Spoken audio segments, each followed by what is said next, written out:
Um outro ponto ainda aqui, seguindo, né, estudando sobre quem foi o profeta Isaías, nós temos a questão da sua esposa, né? Segundo o texto, nós vamos ver que Isaías ele tinha uma esposa e que o nome dessa esposa, o que nós encontramos de informações é que ela era a profetisa. Alguns atribuem que o fato de fazer referência à profetisa seria como hoje.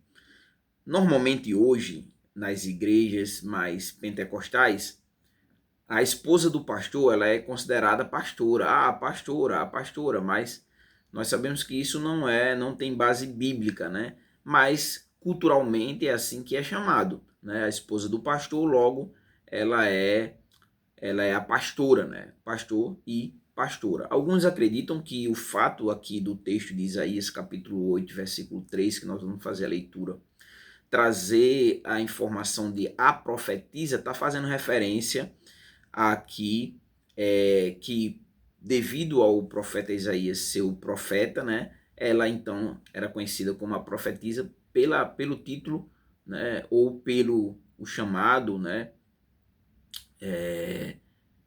pela função que o profeta Isaías ele desempenhava, né?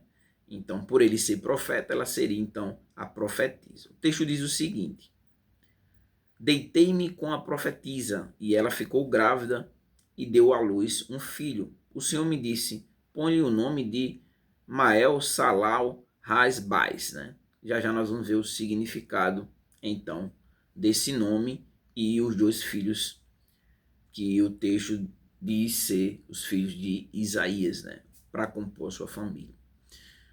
Uma coisa interessante também é o nome de Isaías. O nome de Isaías, né, tem um significado bem interessante. O nome significa o Senhor salva, né? Bem dentro do contexto do próprio livro.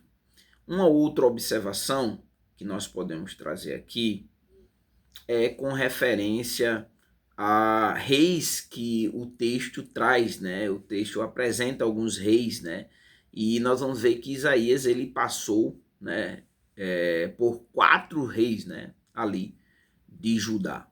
E aqui nós temos algumas informações de como foram esses reinados. O primeiro é Uzias, né, que foi uma época de prosperidade, né? No entanto, uma época também de negligência espiritual. Então, o primeiro rei, Uzias.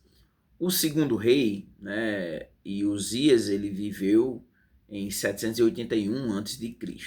Em 740 a.C., nós temos outro rei, que é o rei Jotão, né? Ele foi um rei piedoso, um piedoso sucessor, poderíamos dizer assim, sucessor.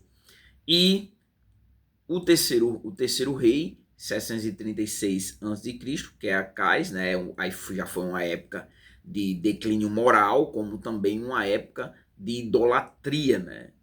Então, isso marcou o reinado de Acais. E o quarto rei, né? O quarto rei foi Ezequias, 716 a.C., que foi uma época de reforma e também uma época de tensão profética. Aqui também eu quero trazer, né? Quero trazer aqui um outro ponto ainda sobre a vida de Isaías, que é a missão de Isaías.